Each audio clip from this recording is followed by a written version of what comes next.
Mikel. Morning. You're back after a 2-week break. How much has that time off re-energized you and your players and your staff, and how much was that time off needed? We have tried to maximize the time the best possible way. We had some clear objectives of what we wanted to achieve from that period, and I think those have been achieved, and we are ready to go and willing to play the first game after 2 weeks.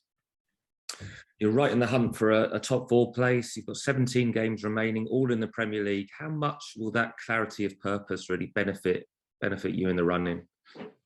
With some of the things that we have discussed, obviously, how we're going to approach the last 17 games, what we need to do to accomplish our objectives. And the most important thing is that we all on the same page, focus and determined with the right belief and going game by game and don't get lost in too many things that they are too far. What we have to do daily and the habits that we need to install to get the level of performance that we need to win as maximum matches as possible.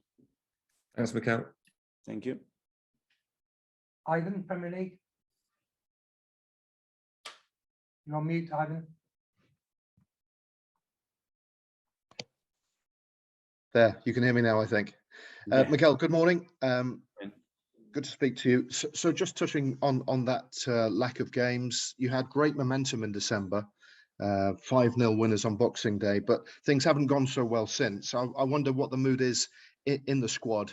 You talk about being refreshed and ready to go, but that momentum has clearly suffered. Yeah, for different reasons, we didn't get the results. Very different, the performance that we had against City and the draw that we had against Burnley, and in between we have the cup games. A lot happened there. We played 3 games out of 5 with 10 men, which, if that's one of the things in the last 17 games, if we continue to do that, our chances to be where we are, they're going to be really low. The other thing is we lost a lot of players because of COVID, and injuries is another key factor again, which is going to be determined where we finish in the season. And that's it, because performance-wise, I don't think that that the team dropped the level that much, but here it is about results. Talking of which, you've got one to get on Thursday against Wolves. You've not played them, I don't think, this season, but you now play them twice in 2 weeks. What sort of challenge do they pose for you? Well, they've been really consistent and really efficient throughout the season. That's what the league table is doing and is showing, and the performances that they put in. So it's a really difficult opponent all the time. We're going to be playing them twice, but we are difficult too. You've not signed too many players in January. You're just the one. He's not arriving till the summer, I don't think. A number of players have left. Arsenal fans might wonder if the squad is a little thin now and you've got quite a lot of games to catch up and play. Is that something that might work against you, the fact you've got games to play? And are you happy with what happened in January? We did what we believed it was the right thing to do. First of all, with the players that had to leave, obviously, the squad composition and the contract situation were catching up in many of those situations. We have to make decisions, be fair as well with players that haven't had a lot of minutes this season on them, and that's what we did. And then we had a very clear plan of what we could do, and then it has to be doable. But Edu and his team, they've done a fantastic job, and they continue to do that. But we are very clear. We only want the best people and the best players at this club. And when we are in a rush or different pressures and the reasons are not the right ones to get a player on board, we decided not to do it. And just, are you happy with where you're at then with 17 games left? And what do you think you can still achieve this season? I trust the players, the qualities that we have, the spirits, the togetherness that we have around the team, and we can achieve what we want. And we're going to need high level of performances. We're going to need our supporters on board. That's going to be so key. And we're going to have a real goal. But again, we can only go game by game. Excellent. Thank you. Thank you. Tim from Sky. Morning, Mikel. You okay? Just picking up on the transfer window, Aubameyang's exit and the lack of a direct replacement. How concerned are you about that? Does it leave you short in that position? Are there enough goals in the squad? Well, Auba's trajectory at the club and the importance of his goals is unquestionable. But we have other players, and we believe we have other qualities in different ways to try to accomplish the amount of goals that we need in the team, and that's what we're gonna try to do. And Aubameyang's exit, had the situation between you and him got to a point where it was just best for all parties for him to move on? Had it become an unwelcome distraction? Well, you asked me the question directly to me, so I respond. I'm extremely grateful for what Auba has done at the club, for his contributions since I've been here, and the way I see myself in that relationship is the solution, not the problem. And you mentioned earlier the clear objectives between now and the end of the season. What are those objectives? And you also touched on the red card situation. How do you solve that? Well, we have to play with 11 players on that pitch. We need most of the players available and fit as much as possible. We need to maintain the togetherness. We have to keep improving our game model, and we have to go game by game. And to do that, we have to be super focused, and we have to perform on the day, and the rest will come because we are on the hunt and we are in the position. It's possible and we can achieve it, but only if everybody is on that mindset. And can I ask you about injuries? Tomiyasu, his fitness, will he be available? Is there? He had a recurrent injury in the same place, so we have to be careful with him, but he's been training hard. Let's see if he's available or not. Thanks, Mikel. All the best. Thank you. George, BBC. Thanks, Mark. Hello, Mikel. Hi. When you convinced Aubameyang to stay and he had that great season for you when you won the FA Cup, are you a little bit disappointed about how this has all ended up? Well, I think it ended up in the best possible way for everybody. I think when things change and the context changes, and this is part of football. What we did yesterday or a month ago is not relevant. Is what we're doing today and what we are going to be able to do in the future. And you have to make the decisions. We all made the decision that the best thing to do was to move on, and now he plays for Barca. When did you make that decision? Was it after his latest disciplinary breach that you decided that was it? He was never going to play for you again? We have had different kind of meetings, and it's a decision that obviously we take collectively with the club, with the player and his agents. With regards to the transfer window, I think you've got yourself on the cusp of top four, and Arsenal fans are a little bit disappointed that they haven't seen a new striker come in. Can you just explain? I mean, is it a bit of a gamble you've taken? Well, we have two strikers. We have Laca, we have Eddie with us, and they are both more than capable of scoring goals, and they have shown that over the years with us. And again, when we have to replace or improve the squad, it can only be with a player that we are certain, first of all, is the right person and the right character to join, and then a player that with his quality can straight away impact the performance of the team and our capacity to build a future around him as well. So are you saying almost that there wasn't the right player at the right price in this window? First of all, that I trust the players that I have. This is what I want to say. Okay, thanks very much. Good luck tomorrow. Yep. Ian, TalkSport. Hi, Mikel. How are you? Hi. Can I ask you bluntly, when Aubameyang joined Barcelona, he was asked why he left Arsenal and were you the problem? And he, without going into too many details, basically said yes. Were you disappointed with that comment?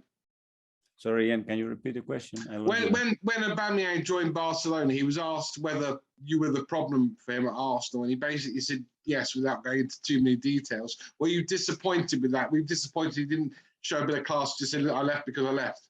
It's his opinion, and that's his opinion. That's why he said you have to respect that. Will you be playing almost with a false number 9 as well at some points this season? Do you think now you've only got the 2 strikers? We can play with different kind of 9s, and we have the option and the variability to do it. We can play with 2 9s as well because we have 2. Let's see, depending on the game, where we are, the stage of the game as well, we have variables.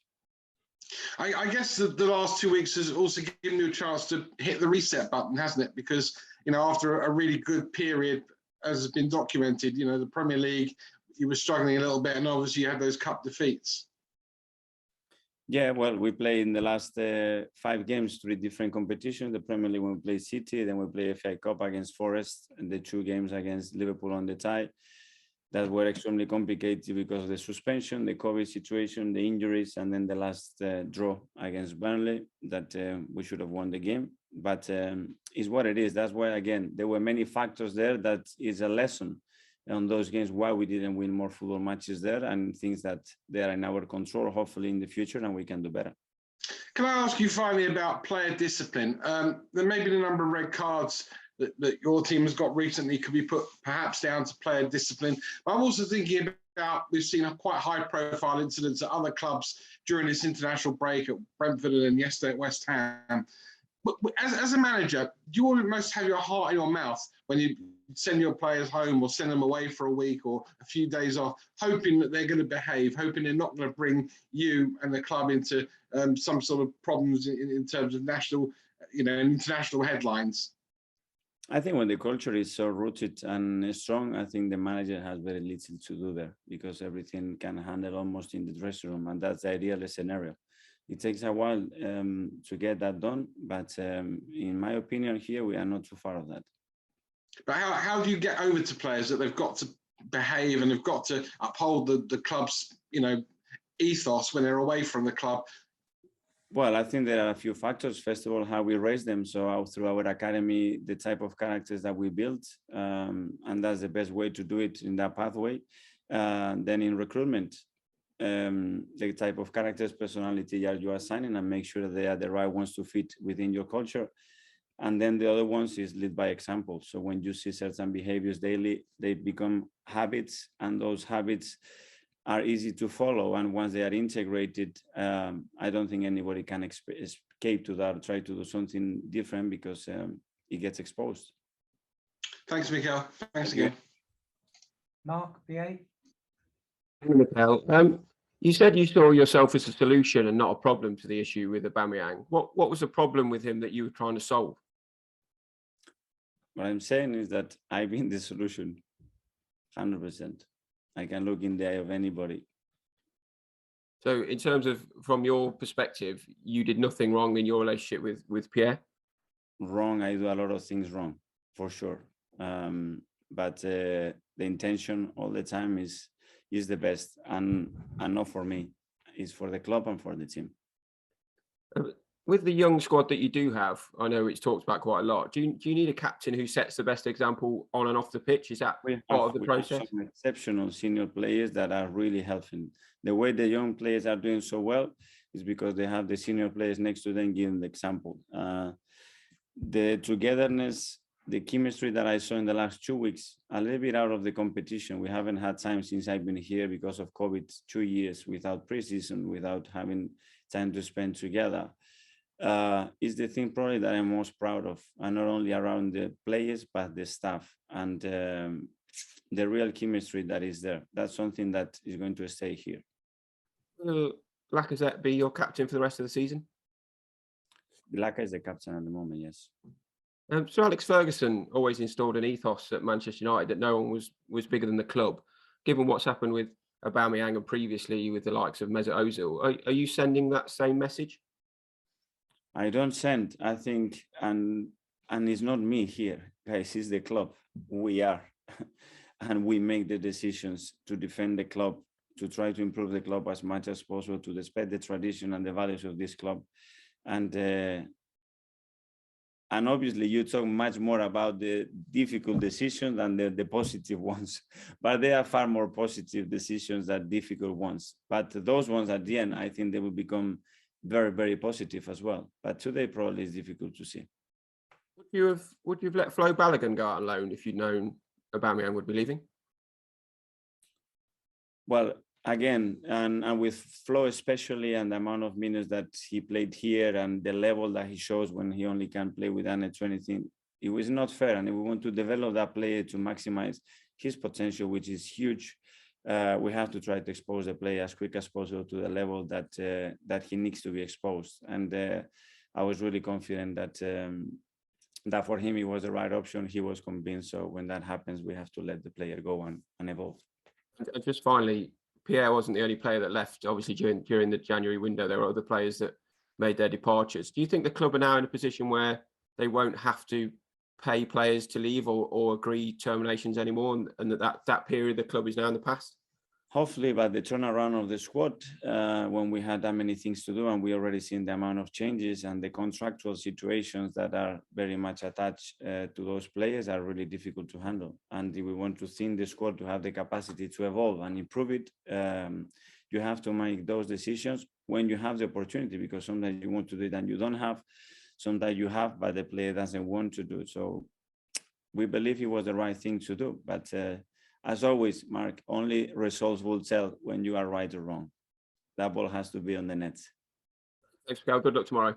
Okay, thank Thanks, you. Mark.